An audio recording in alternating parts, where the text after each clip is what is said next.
Hello, welcome to Remember Me, the show about the sudden rise to fame. Each week we talk to the people who burst onto our screens. We talk the highs, the lows, the headlines, and what happens when the attention fades. From tabloid chaos to early internet madness. So where do they go and what are they up to? I'm Maisie Adam. And I'm Scott Bryan. Don't forget to like and subscribe to the YouTube channel so you never miss an update or an episode. This is Remember Me.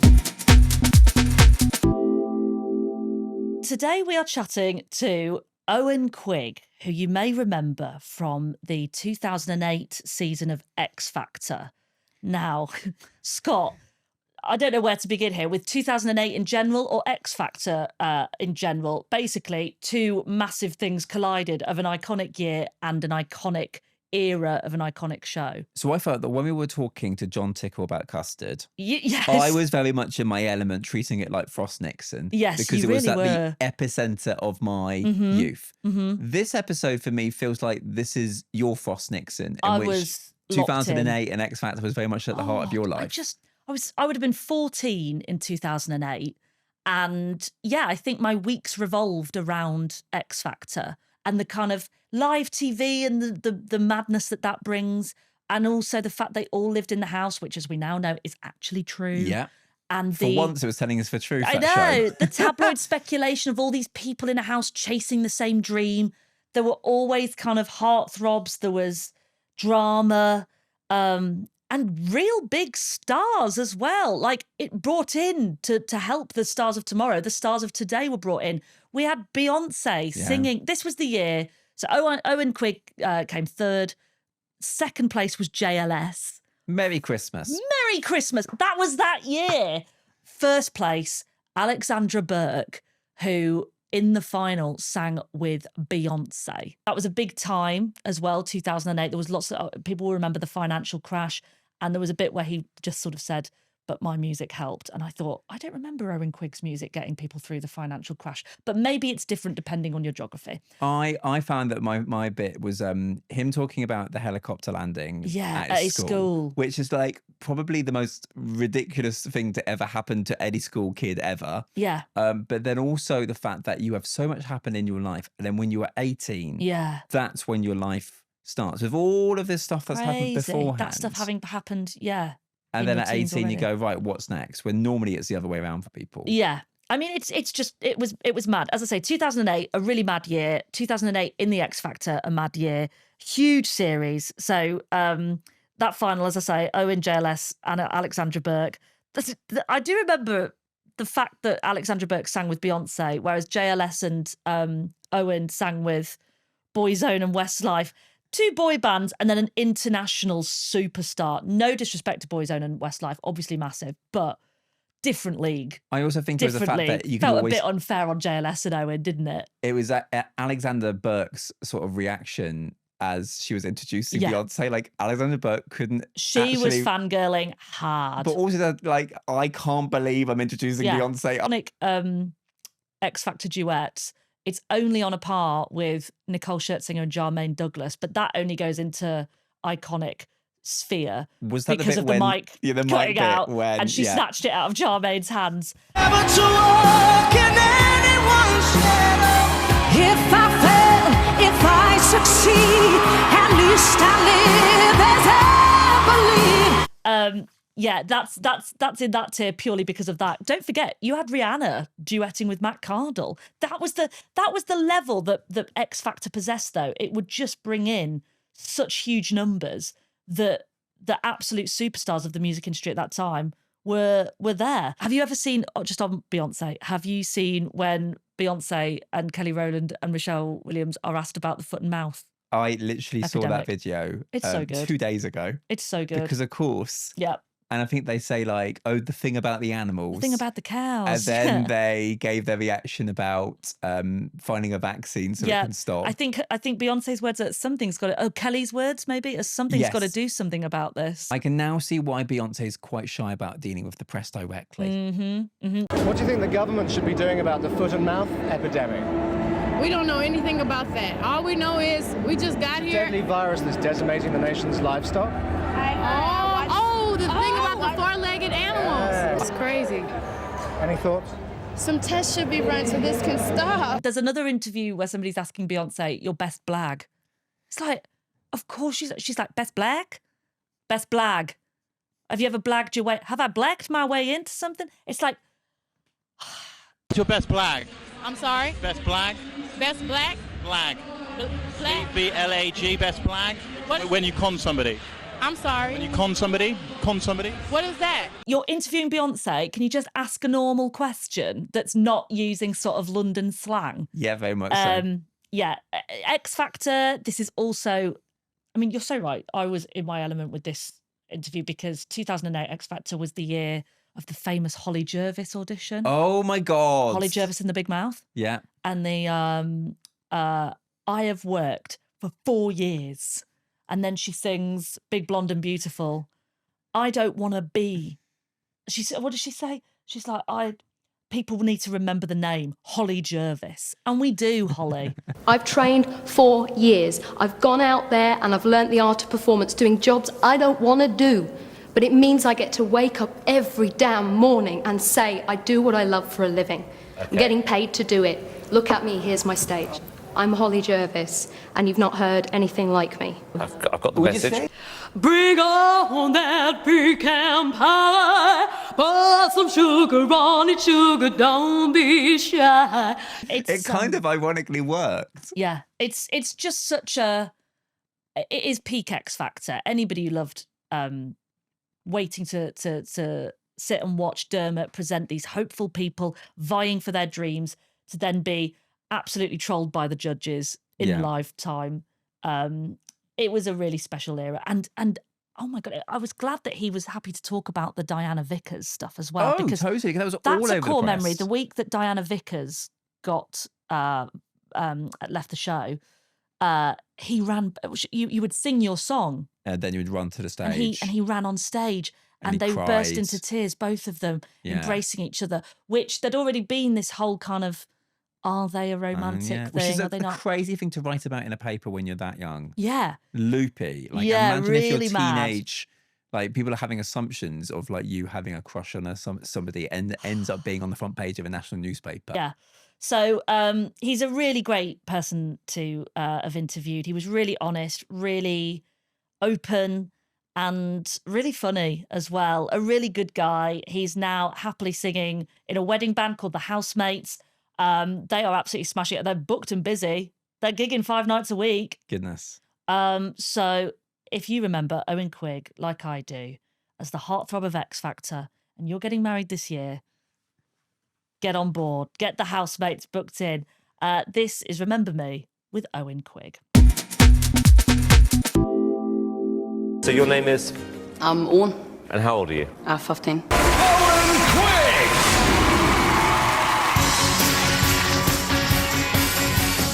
You're so hot, you're teasing me. So you're blue, but I can't take a chance on a chick like you. Welcome to Remember Me, Eoghan Quigg. Thank you. Thank you so much for joining us. Thanks for having me. I have so many questions. This is prime.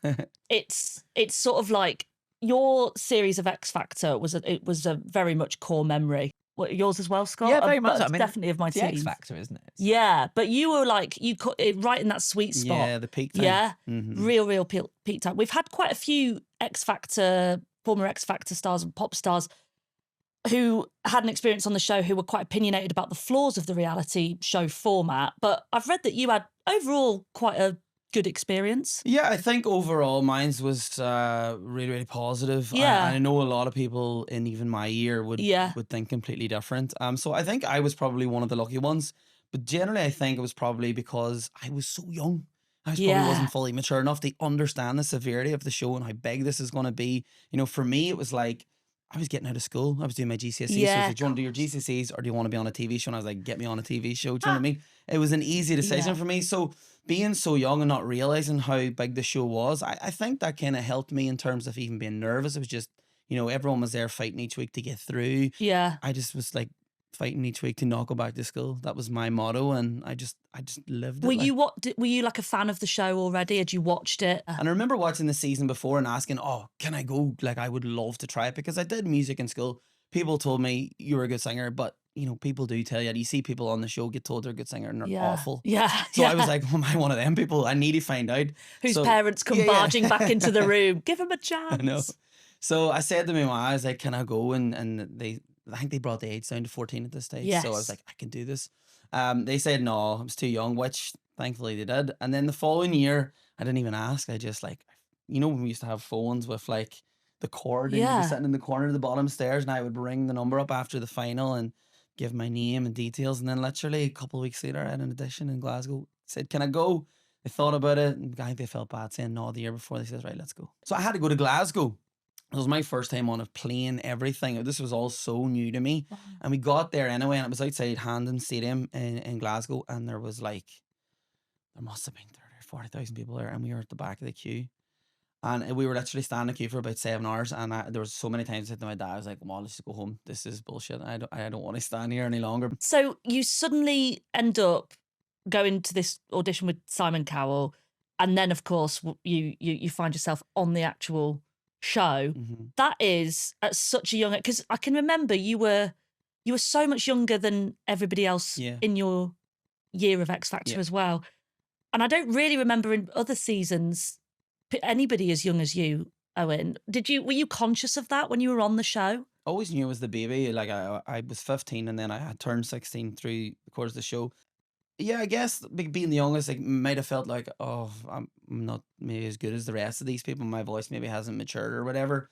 But again, I was living the wave, the bubble, and I didn't know how long this was going to last. So I just tried to really enjoy it. Do you think that your age was actually a benefit? Because when you're that young, you kind of think you're a bit invincible. Yeah. Like I sort of felt when I was 16, I was a bit invincible. And it's only when you get to your 30s and you look back and you're like, oh, okay.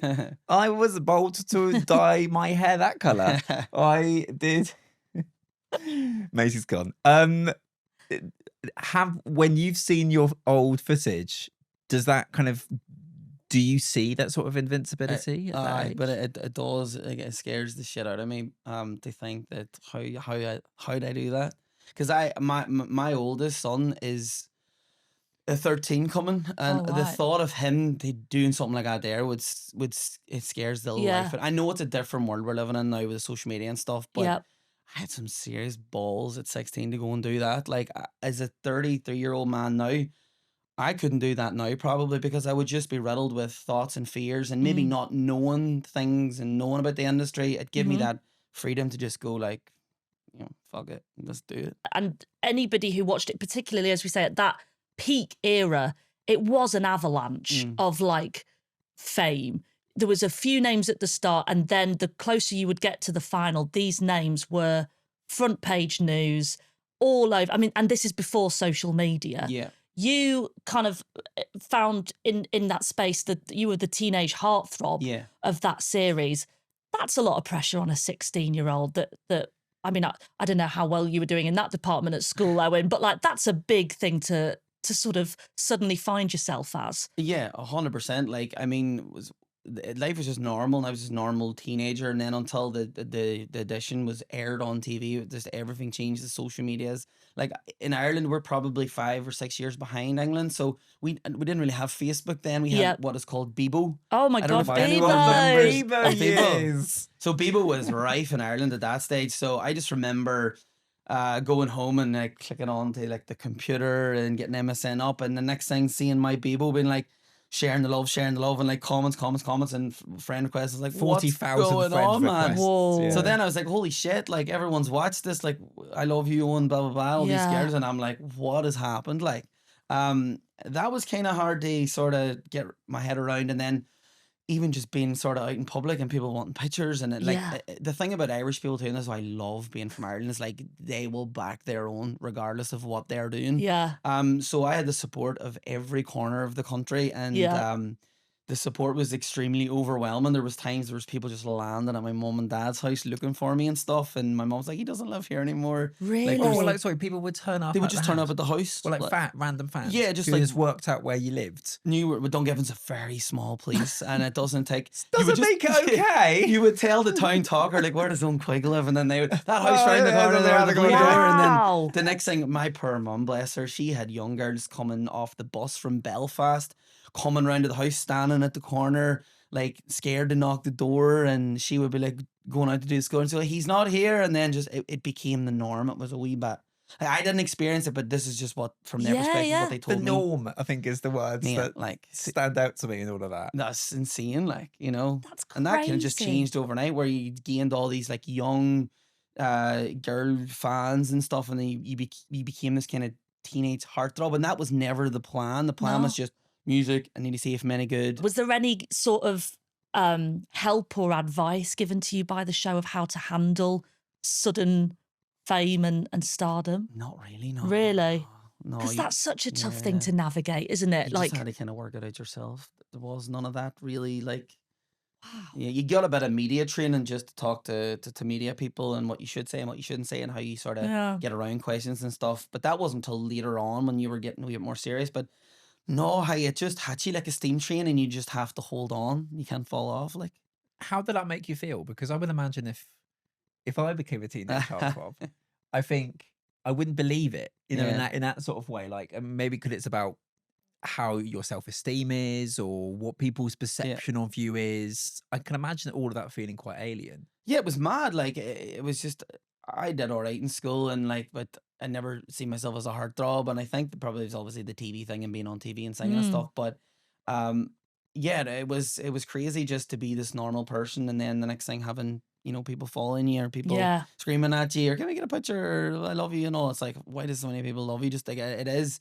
And don't get me wrong, like, you know, I felt like I was the dog's bollocks at times as well. Like, you know, all these girls, and at 16, it's every teenage boy's dream. But yeah, no, it was overwhelming. Like, they just didn't see where it was coming from, and it just bang.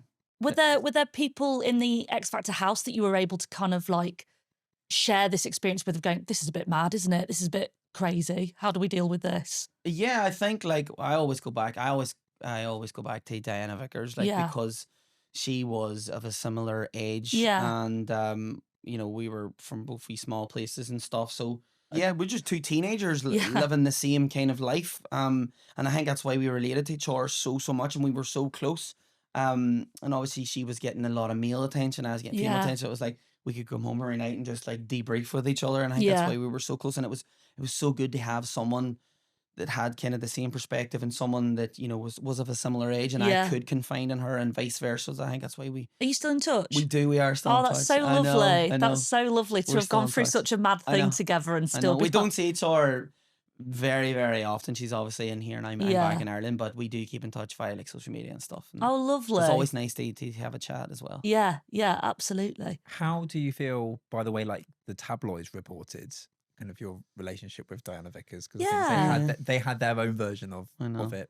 It's kind of weird that they're trying to push like two underage people dating and stuff. Do you think that would happen now? No, I don't. Definitely not. So were they like making up from sources saying you were romantically involved, or what were they saying? Yeah, so it was basically that they were getting close in the house, and that they were, you know, very, very smitten and blah blah blah. So for me, it was definitely someone from the inside just pushing things to see, you know, they'll throw some mud at the wall and see what shit sticks and stuff. We were close. We spent a lot of time together, and I think they've probably just tried to switch and change the narrative, so just so they could get front page news and stuff. And you know how it is, like. Yeah, the tabloids, you say, you know, would have got it from sources within the house. That must have been a whole learning curve as well, of like, oh, it's sort of a game that you're playing, of like, and also like, who do you tell? Just like when stuff does happen in your life, because you would feel, I guess, kind of, you'd be anxious in case someone then would say it to a paper. Yeah, no, 100%. I mean, I was definitely very naive going into the whole thing. Like I said, from the day one, it was just me singing competition, and that was it. Yeah. And then you learn as you go on, you make mistakes, and then you realize, oh shit, I'm a very trusting person. Yeah. And I was so young, and I was from a different country, and I just thought these people were all here to look after me, but in some cases that most certainly they didn't have your best interest at heart. Yeah. Which is unfortunate. And it's not until you go through those experiences or you look back on it and you realize, yeah. how am I to know? But we've seen that happen in the public eye. If you take something like the Wagatha Christie thing of somebody like Colleen Rooney having to learn who she can and can't trust. And she's a grown woman, you know, who's still navigating that. To find out at 16, you can tell somebody something, genuinely thinking that you're just kind of sharing a something that's on your mind, and the next day it be in the papers. Exactly. That's so hard to feel let down at that age 100% by people you've trusted. Yeah, and I think the big one was kind of the final straw for me, where I said, right, I need to keep my cards close to my chest now, and I was the Amy Winehouse story. Yeah. So basically, Amy had a daughter, or sorry, a goddaughter called Dianna Vickers, and I would have got very close with when it came to the show. And she would have said, look, Amy's a big fan, loves you on the show and stuff, and she would love to meet up. And that was great. And then one night I was just lying in the room and my phone goes off. It's a private number. I never really answered them, but I thought, if I'm doing nothing, I'll do it. And it was Amy, and she was on the phone, and it was so surreal. It was like, just want to let you know you're doing amazing. You're very, very young. We're all supporting you. We just want you to know that you're doing amazing, blah, blah, blah. And it was so lovely. And it was as if like she had been through maybe a similar experience, being in an industry at such a young age, and knows not, you know, maybe things happened to her that she could see that might have been happening to me and stuff. So it was very much a very supportive conversation about just be careful who you talk to and stuff. And then that turned into like a couple of conversations, and like each week she would, you know, ring and say, you did well this week, blah, blah. And the next thing she's on Radio 1 talking about me to Nick Grimshaw. And it's like, wow, this is like, how the hell has this happened and stuff? And I was so grateful for it. And it was a private conversation and no one knew about it and stuff. And I had a chaperone at the time. So I had someone looking after me, blah, blah, blah, this and that, because I was obviously under the age. And I'd made a passing comment that, I was chatting to Amy Winehouse and didn't think anything of it. And the next thing, one of the runners from the show comes to me and they say, we hear you've been having conversation with me. That's amazing. And this is so good. This will do wonders for you. You should talk about it. And I'm just like, no, geez, I don't know here. It's just a conversation. It's private. It's really, really nice and stuff. And they're like, I know, but it would be so good for you and it would be a lovely story. And they were kind of like gaslighting me, sort of brainwashed me into like saying like, you should tell the papers about this. Is beautiful. This is lovely. So I'm 16 and I'm pretty much a yes man at this stage, where I'm like, okay. So I talk to the papers. I'm like, like Amy's very supportive. We have conversations and she gives me advice, and she's been in the industry young, and it's so nice for her to see a bit of me and herself, and being sort of can relate to me and just, you know, tell me to do well and look out for myself. And then that's great. It's a beautiful interview. It's lovely. And I'm thinking, this will actually be really nice. 3 days later, front page of the paper, Eoghan Quigg, Amy Winehouse, Amy's taking Eoghan out in the town to go boozing, blah, blah, blah, this and that. And you're just like, what the fuck? Like, do you know what I mean? Like, how have you switched that narrative? Yeah. And for me, it was absolutely heartbreaking. And then I even spoke to her after about it, and she was, you just got to watch these people. Don't be worrying about it. We understand everyone's out to get everyone and stuff. And for me, it was like, I trusted people, and they ruined that trust. They really pushed me to do something that I didn't really want to do. But when I did do it, it was a lovely interview. And then they switched the narrative. And then it was like, right, fuck this. I'm keeping my cards close to my chest now. I need to be wary of who I speak to and who I'm around. And that was when it flipped for me. Yeah, of course. Why would you think anything other at 16 years old than what you got to sing with Boyzone? That's awesome for anyone that's Irish, right? Like, you know what I mean? Yeah. Like I grew up with so many annoying aunts who were big Boyzone fans. Annoying you aunts. realise these annoying aunts can listen and watch and also subscribe. So you know, I mean, we appreciate them as an audience, absolutely. But just the way that it might. But also, if you've ever stood outside a Boyzone concert, just it's a certain demographic. Okay, fine. But I know. I mean, getting the opportunity to sing with them was like the pinnacle for me. Just. Obviously, growing up listening to their music, hearing my aunts play them, they were like ecstatic, like they were over them, and they could not believe this was happening. So to sing from someone from my own country, it was just, Jesus, it was a surreal moment. It was unreal. And also, like, they must have been able to give advice of also occupying that space of heartthrob, and people kind of being that intense of, oh God, this person's the love of my life, you know? Yeah, the lads were so good, and I mean, every single one of them. Even Stephen, God rest him as well. I got to sing with them. They were all so supportive, and like it's that Irish thing. If you're Irish, you know, they back your own. Like, and they were all super supportive. And even after that, we stayed in contact. I was special guests on their tour afterwards the next year. So we did a tour together, and we stayed in contact. And I like that. I think that for me is probably one I'll be able to look back on and, you know, show my kids and show the grandkids, like, I sung with these guys live on stage, and it's a memory that will be locked away for a very, very long time. And they were just top notch, like great role models. Have you watched the documentary? I have. Yeah. How did you feel about it? So sad. Yeah. Like, and a lot of truth in it as well. Like, I mean, I loved my time with Louis Walsh. He was a really good mentor. He wasn't my mentor at the time, but he was kind of a mentor. Again, you go back to the Irish connection. He was so good for me and so supportive, but I would have seen different sides to him as well. And when I seen all that playing out in the documentary, like, it was no real surprise. It was a real surprise to my wife. She's like, "Oh my God, this is awful." I was like, "No, like, that is legit. That's 100%. Really? Yeah. Could you see sort of signs of what we saw in the documentary when you were on tour? Yes. My mom and dad would have probably been able to see some earlier signs than that. As when I came out of X Factor, I was obviously signed with Simon and stuff. Lou was trying to nab me, that whole Irish thing. And they had seen me signs from him with other people and stuff, and how he treated other people, and they were like, "Oh God, I don't know."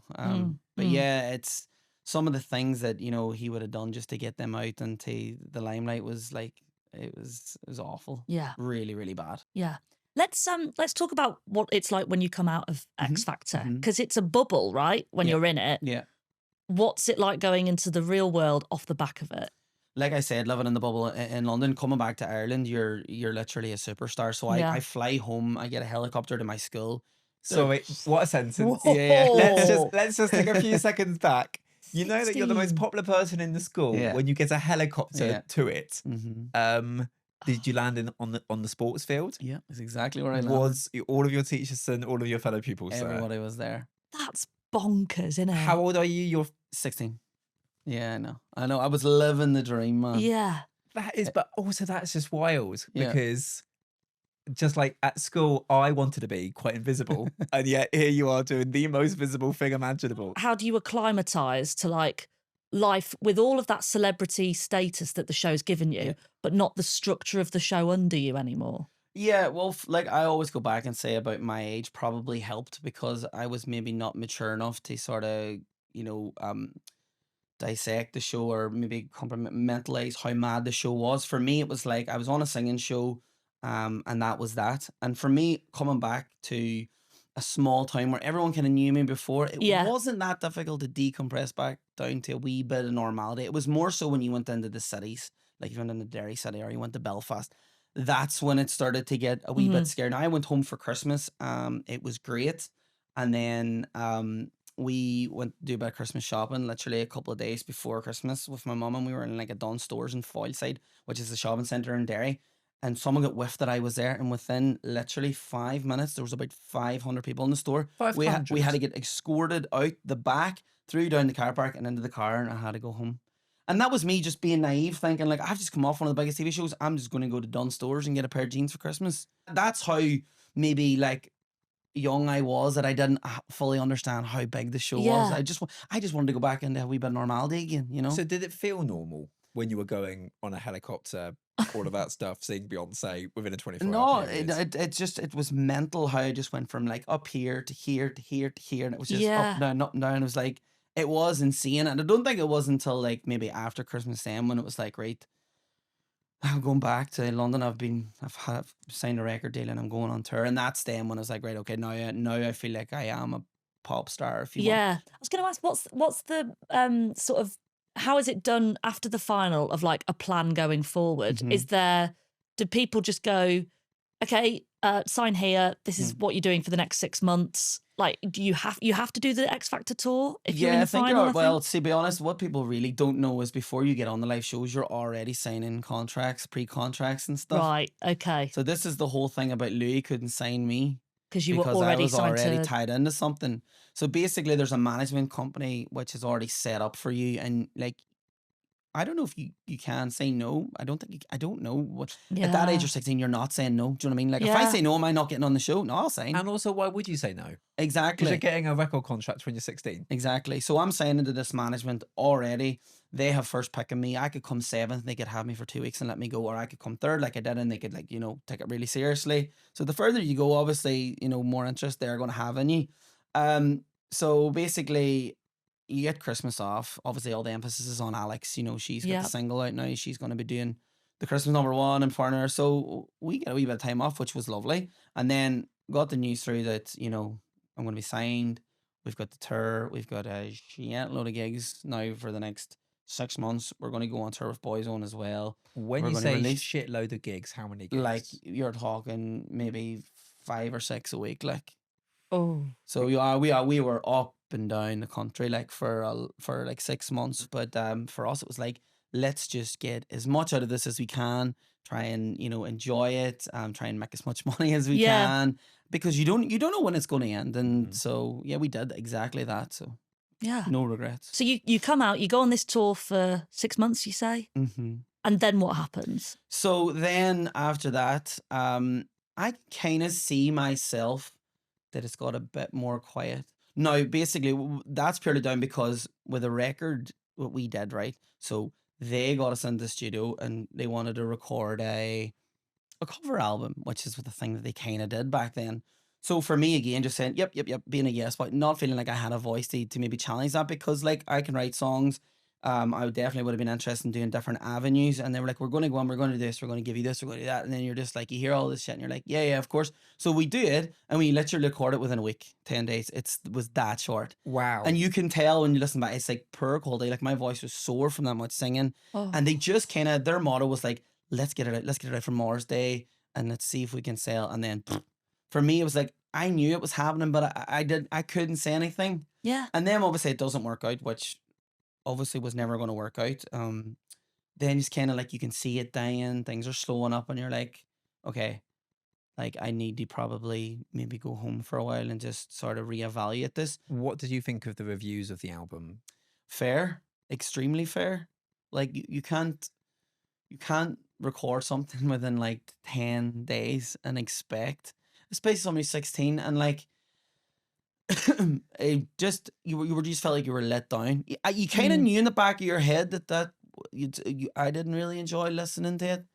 So how am I supposed to go and try and promote this? But again, it's there and it's done, and you just have to try your best. So they were completely fair. Like I would have been very critical about it too. It would have just been nice to have a chance, but it'd be nice to, like, you know, them to believe in you a wee bit more. Do you think sometimes there was the judgment coming from you as coming to you as somebody from a reality kind of that manufactured pop star thing? Like there was quite a savage review from The Guardian, but it felt like it was more having a go at X Factor rather than you, and you were just in the firing line of it. It is overnight success, isn't it? And I know a lot of people who are, you know, write songs for years and years and maybe never get an opportunity. And I can understand from that perspective too. But it's just the one I chose to do. And look, just thankfully it worked out. But, you know, I do get that though as well, because people do, they work so hard for so long. And even now, like doing music and stuff, like I graft. And I see how people have done it and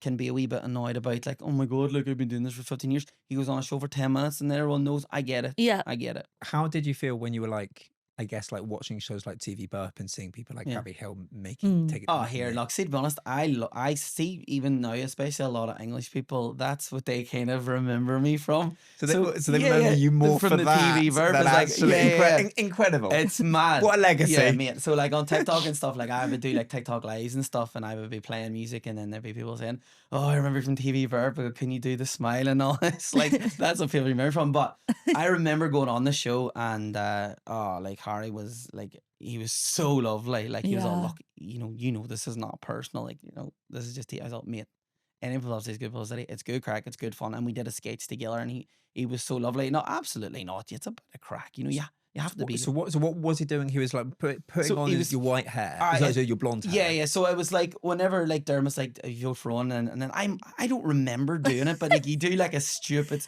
I never did this here. Like I never did this here. Yeah. Like as I was told, nah, don't be doing that there. Look, says just smile. Right. So I was like, because I was just like, like I put on the most silliest smile, and then I don't even remember doing it or why I did it that way, because that's not even how I smiled. But then obviously they picked up on it and then I put it on the show. But look, it was so funny. Like you have to laugh at stuff. And like Harry's that. a good You egg. can't take it too seriously. But it is fascinating how a small thing could just get picked up and ran with, and that is love it. He very nearly didn't do the face that makes me want to pick up the phone. It was almost as if someone told him not to do it. Is Owen going to be in the final? Smashing up Owen. I'm not going to do it. I'm not going to do it. I'm not going to do it. All right, I'll do it. You've spoken quite openly and honestly about sort of how intense and how lonely it can be in the sort of celebrity world. When in the timeline did you first start to feel that loneliness? I think obviously with the shows, it's a massive success. You're doing something every day, like you're rehearsing, or you're doing a shoot, or you're doing interviews. You're always busy. I think it's just then when everyone goes their own separate way, and then you start, like say we're going up and down the country. Yeah, that tend to get lonely because it's just a constant loop of like your hotel room, your stage, airplane or whatever, your car. It does get lonely, but look, don't get me wrong, and I'm not saying, like, I know it might be negative, but I don't want that to be negative, because I was so fortunate to be in that position, because I know 99.9% of people would have loved to be where I am, and I loved every second of it. That is not me saying that it was a terrible experience. It was amazing. Yeah. But yes, obviously it can get lonely, and being 16 and then maybe seeing all my friends going on lads' holidays and finishing school and they're partying and stuff, and I'm like, listen, what I'm doing is way better. I know that, but sometimes you just be like, oh. But it's that lack of middle ground as well, isn't it? If you're in a shopping centre and 500 girls turn up because you're there, and then the next night you're in a hotel room on your own. Was there aftercare in 2008? No. That's bonkers, Nothing. isn't it? Yeah. When you think now in like reality shows, you walk off and there's like... Yeah, it's kind of like when the show finishes, it's like, oh, like, thank you so much, nice to meet you. That I'll never see you again. Do you know what I mean? Like, but I know it's not their job to look after you in life. Like, that's their job, what they're doing and stuff. But no, there is no aftercare. And I know a lot of people have struggled with coming off the high. Thankfully for me, I was so young that maybe I didn't realize how big of a high it was. Right. I had really good family support, a town that everyone knew me beforehand. So like I say, it wasn't that hard to come back down to that level. But I can see how people struggle with that. Yeah. 100%. If one of your kids went, I want to be on this reality show, like if there's an equivalent one today, how would you feel about it? Really? You really wouldn't? You'd just say no. Really? Why? No. There's no way I would want that for them, especially with the social media today. Everyone can get the... Yeah. Oh God, it would be my worst nightmare. Look, again, if they did and they wanted to, I would never say no, because it's their decision what they do with their life. But I would be like, please don't, like, just don't. But just from the things that I know now, it would just be hard for me to see them through into that deep end. But again, whatever they want to do with their life, I'll be happy and they've got my full support. But it would be quite difficult to see them maybe go down a similar path. Do they know about your story? Yeah, good question, because that's... No, they do. I mean, like, I don't watch the YouTube videos, but my wife, after a few drinks... Did your wife pretend to act like she didn't know? No, she knew me because obviously it was Eoghan Quigg and it was Ireland. Everyone knew me. Okay, but so she's not pretending. She always says that she was a Ruth Lorenzo fan. Oh my God, Ruth Lorenzo! Or a JLS fan. She wasn't into Eoghan Quigg at all. Yeah. So she says that even though she came to my homecoming when there was like 20,000 people in Derry, then before the X Factor final, she says, I really like Ruth Lorenzo. I was so sad. She was at the Eoghan Quigg welcome party chanting Ruth Lorenzo. Exactly. Sure. So she will get a few Pinot Grigios in her, and she will fire up 2008 X Factor on YouTube, and she will like. It's always so grainy as well when you look at photos. But like, we're happy to see something through a cheese grater. Yeah. I know you said that you hadn't seen all of these videos, but in the videos that you have seen, does it all flood back to you? Have you like mentally blanked some bits of it? I'm intrigued by like what stays. Yeah.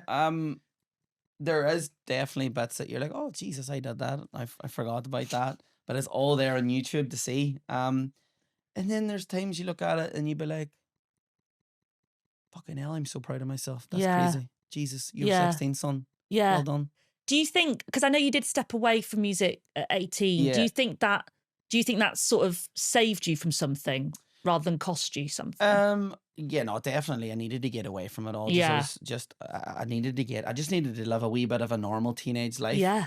So for me then, I was like, no, I'm going home, and I told the management, like, I'm going to go home for the summer. I'm going to spend the summer in Ireland, but and they says, well, you'll come back in September. And I says, yeah, no, for sure.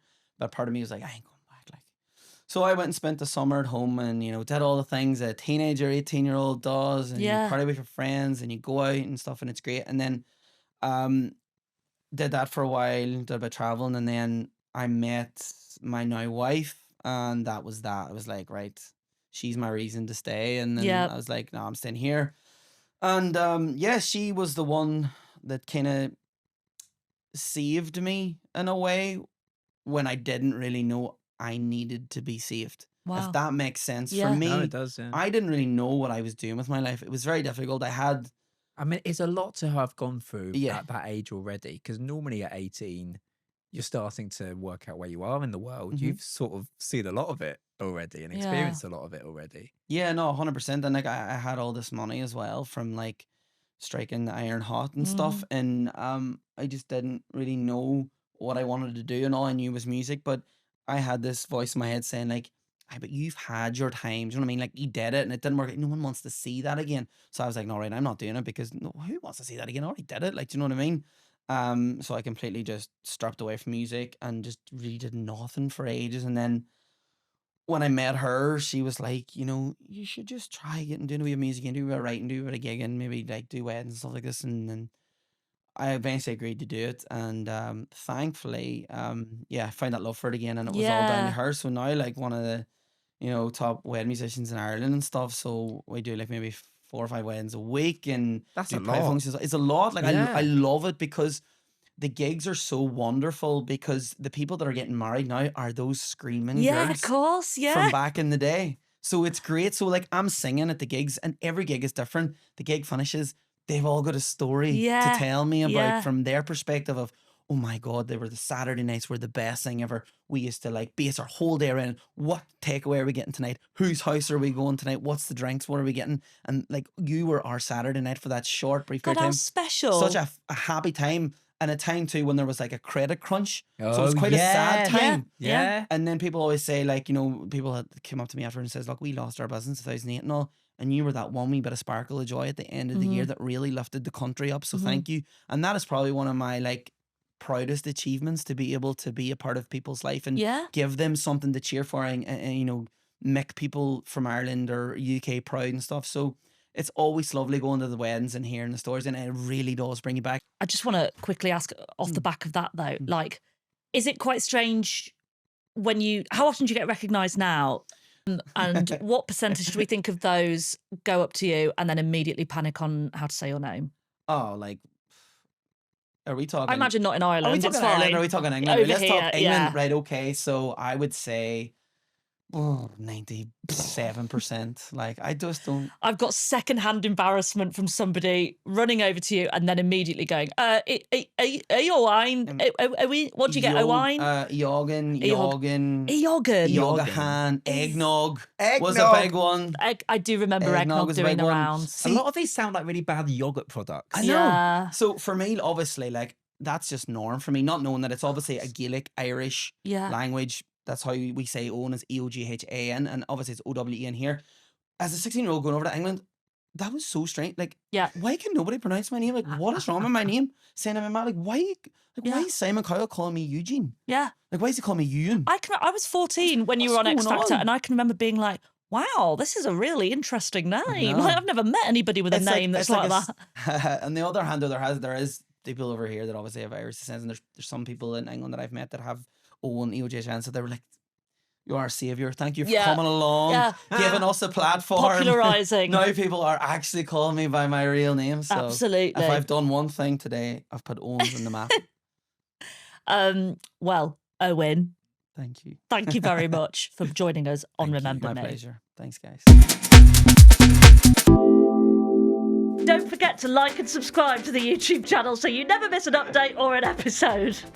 The thing about it is that we were really subtle. Really subtle. And really subtle. subtlety really works between us. We don't care if you enjoy it or like it, but I mean, that would do like and subscribe. Do. We do care. No, we don't. We're really nonchalant. We're really nonchalant, but do like and subscribe. Yeah. And leave a good review if you want. If you want. It's no big deal. It's fine you don't either have way. to do it. You don't have to.